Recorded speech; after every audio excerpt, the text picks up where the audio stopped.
ભાઈ વાહ, કપાસની વેરાયટી તો તમે એકવાર જોયો. આ 10મા મહિનાનો વિડીયો છે, બરાબર.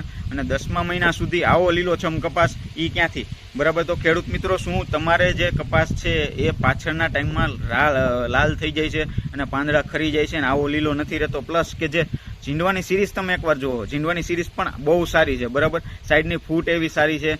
પ્લસ કે જે ગાદીવાળા પાન છે, બરાબર, રૂવાટીવાળા પાન છે, એના હિસાબે શું થાય કે જીવાત પણ ઓછી આવે છે આમાં.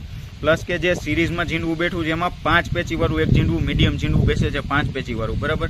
તો એના હિસાબે આપણે વજનમાં પણ વધારો થશે. પ્લસ કે એક પેચીમાં 7 થી 8 જેટલા કપાસિયા થાય છે, બરાબર. એ પણ ખૂબ સારામાં સારું કહેવાય. આ ખાલી વેરાયટીને આપણે માન નહીં આપીએ, પણ ખેડૂતને પણ માન આપશું કે જેને ખાતર અને દવા ને એ બધું છે એ સમયસર કરેલું છે અને આવી વેરાયટી ઊભી કરેલી છે.